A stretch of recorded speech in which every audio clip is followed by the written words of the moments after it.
Hey everybody, welcome to another deep dive with yours truly. It's great to be here. Today we're looking at something, Fascinating. fascinating, the Black Gay community in Atlanta. Right. We're trying to get beyond the, Headlines. just the headlines and the stereotype Absolutely. to kind of get at what's really going on. Yeah. Beyond the simplistic narratives. Exactly. And our main source material for this deep dive are excerpts from a master's thesis, Oh, very cool. Paradise Found, Black Gay Men in Atlanta, an exploration of community Okay. by Tobias L. Spears. Interesting. Really interesting stuff. Yeah. Okay, so we're not dealing with like broad generalizations here. No. We're really getting at, Personal stories. personal stories, what it means. What community means. Yes, what community actually means to the people living it. Right. So what jumped out at you when you first read this? Well, right away, Spears starts with this concept of Atlanta being labeled the Black Gay Mecca. And it's interesting because this is a term used both within the community Oh, wow. and by the media. Okay. So, it's kind of like this, Widely used. widely understood kind of thing. Gotcha. But Spears' research also reveals a much more complex picture. So it's not necessarily, Like a utopia. the utopia that Mecca label might imply. Exactly. It's not like a perfect paradise. Right.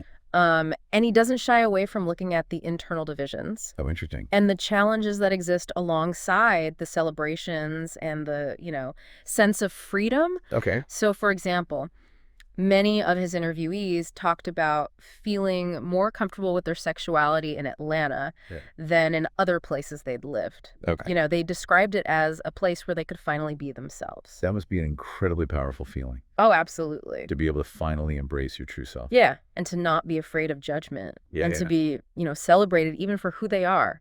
One interviewee even talked about Atlanta helping him through his metamorphosis. Wow. So like a real transformation. A profound personal transformation. Yeah. But, on the other hand, Spears is also very careful to point out the presence of homophobia and racism that still exist, Oh, wow. even within Atlanta's gay community. So even in a place Yeah, that's considered a haven, right. these issues are Still present. still present. Yeah. Seems like a Contradiction. huge contradiction. It is, and it really highlights the need to kind of dig deeper and look beyond these simple labels and explore the nuances. Yeah, the nuances of this community. Exactly. One aspect that Spears goes into is the role of nightlife Oh, yeah. in shaping the Black gay community experience in Atlanta. Sure. Nightlife. Yeah. Interesting. I can see how that would be, Central. central part of Yeah. any gay community, really. But, Right. But what specifically did Spears find? well, nightclubs and social gatherings were mentioned consistently throughout the thesis. Gotcha. Interviewees describe these venues as bustling, Okay. energetic spaces, Right. places where they could connect with others and feel seen. They want to be seen. Yeah. And, Spears even describes attending Atlanta Black Pride himself. Oh, wow. And, he paints a vivid picture Yeah. of, the park filled with vendors and performers and Oh, wow. thousands of attendees. I can, Really remarkable. yeah, I can definitely see the appeal, Right. especially in a city like Atlanta where, there's this strong sense of community already. Absolutely. But, on the other hand, Yeah. Spears also includes some more critical perspectives. Okay. Some interviewees, expressed reservations Yeah, about nightlife being the dominant space for community building. Really? Yeah, they felt like it could overshadow deeper issues Okay. or create a kind of superficial sense of connection. That makes sense. Yeah. If the focus is primarily on socializing and partying, are those really the best environments for, For tackling. for building meaningful relationships Right. and for tackling these complex challenges? Exactly. It raises the question of whether this focus on nightlife truly unifies the community Okay. or whether it allows for a degree of avoidance. Right. So it's complex. It's complex. It Yeah, really is. yeah. And it speaks to the, diversity of perspectives Mhm. within the Black gay community in Atlanta. So it's not this Plus, monolithic. Monolithic entity. No. There are internal differences and various opinions Absolutely. about what really fosters that sense of belonging. Precisely. And those differences become even more apparent when we start to look at the identity divides that Spears uncovered within the Black gay community in Atlanta. Identity divides? Like what? Well, Spears specifically mentions divisions based on skin tone. Oh, wow. Light-skinned versus dark-skinned. which is sadly something that plagues so many communities. Yeah. But there were also divisions based on perceived masculinity versus femininity, and even sexual roles like top versus bottom. So it's almost like these labels, these categories, they're working against the very idea of unity and acceptance that Atlanta is supposed to represent. Yeah, it creates this pressure to conform to very specific and often narrow definitions of what it means to be a Black gay man. Right. One interviewee described it as, feeling like he didn't fit into any of those boxes, Oh, wow. highlighting the struggle for those who don't conform to these predefined roles. It's heartbreaking to think about that pressure to conform, to fit into these narrow images. Yeah. It seems like it goes against the very essence of self-expression and individuality.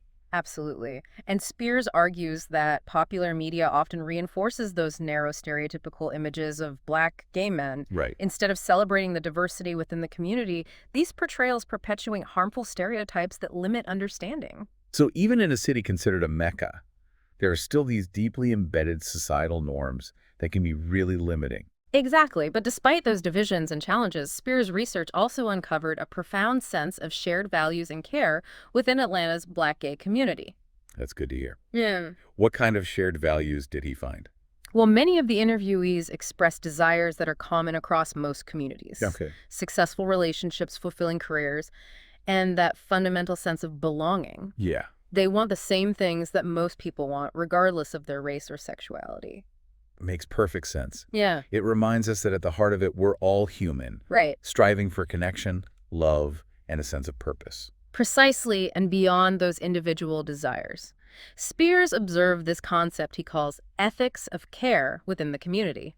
Ethics of care. Can you elaborate on what that means? Sure, it's evident in those individual actions and the unspoken support and mentorship that occur within the community. For example, Spears highlights an interviewee who was dedicated to mentoring younger generations and speaking out against prejudice. Wow. It's about uplifting each other, sharing wisdom, and providing guidance. That's inspiring. It shows a real commitment to the well-being of the community as a whole. Exactly.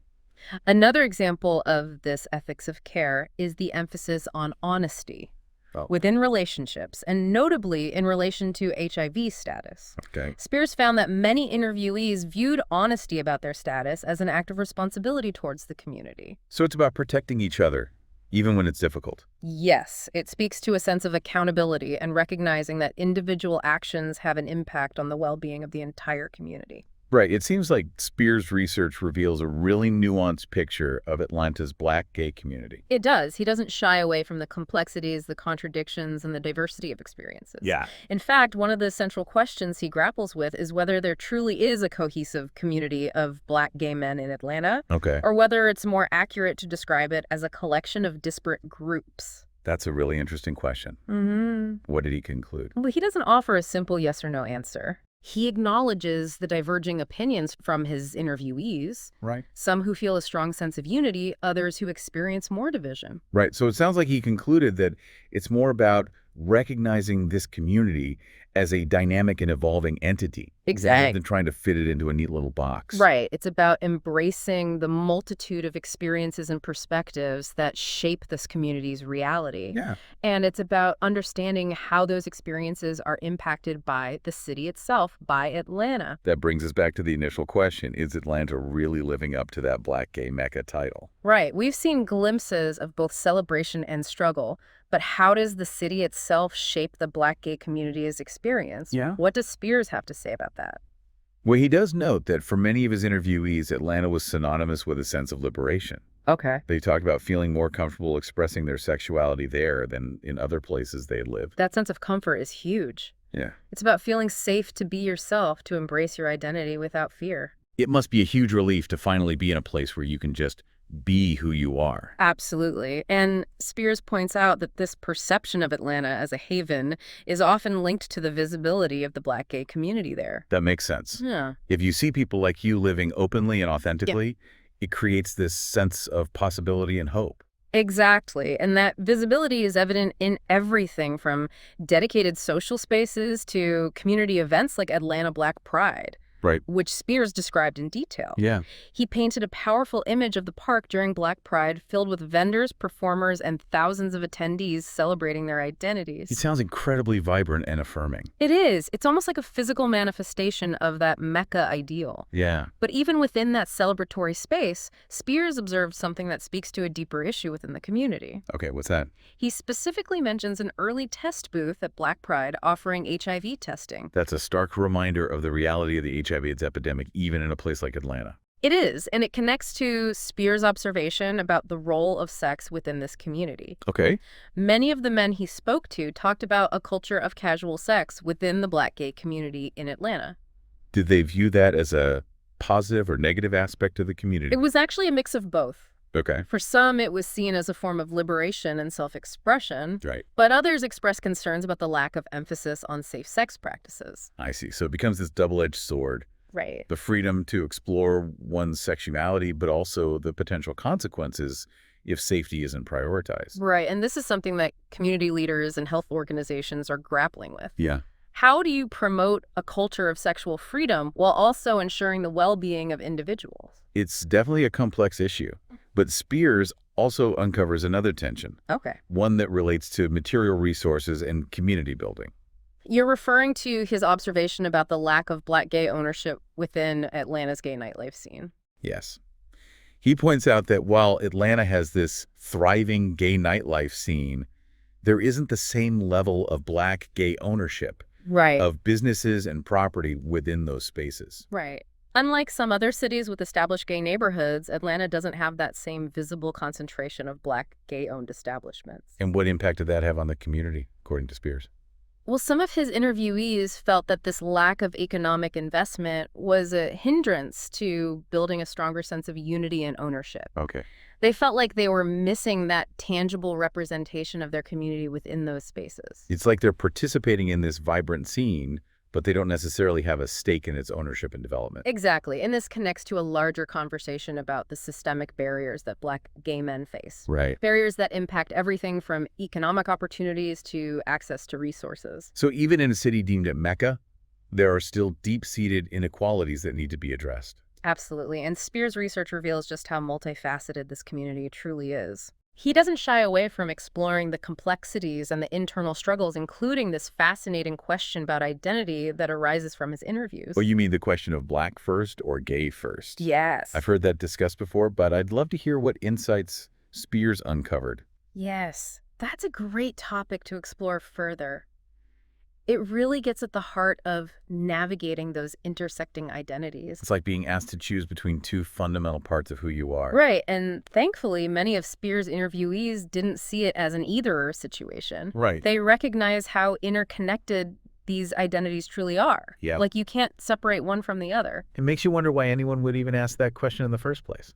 Yeah, it speaks to the limited way that we often view identity. Yeah. Spears makes a really important point about the need to embrace the full spectrum of Black gay men's experiences, Okay. rather than trying to fit them into these, predefined boxes. So moving beyond those narrow stereotypical images we talked about earlier, Exactly. recognizing that there isn't just one way to be Black and gay. Right. There's incredible diversity of thought and expression and experience within this community. Yeah. And those pre-existing categories, like the masculine versus feminine or top versus bottom, Yeah. they actually limit the ways that people can express themselves. It's like they're trying to force people to conform to these societal expectations, rather than allowing them to just be who they are. That's a great point. And Spears argues that these pressures to conform, to fit into those boxes, are often internalized. Oh, wow. They become these self-imposed limitations on how people express their Blackness and their gayness. So it all comes back to that need for acceptance, Yeah. whether it's from society at large or from within the community itself. Absolutely. And while Spears' research highlights these points of tension and division, Right.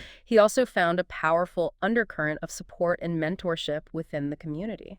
It's good to be reminded of that. Yeah. It speaks to that ethics of care concept you mentioned earlier. Exactly. It's about creating space for people to be their authentic selves and supporting them on their journey. Yeah. Whether it's through mentorship or honest communication or just, everyday acts of kindness. Right. This ethics of care is evident throughout Spear's research. It paints a very hopeful picture, I think. Yeah. That even with the challenges, there's this underlying commitment to uplift and support one another.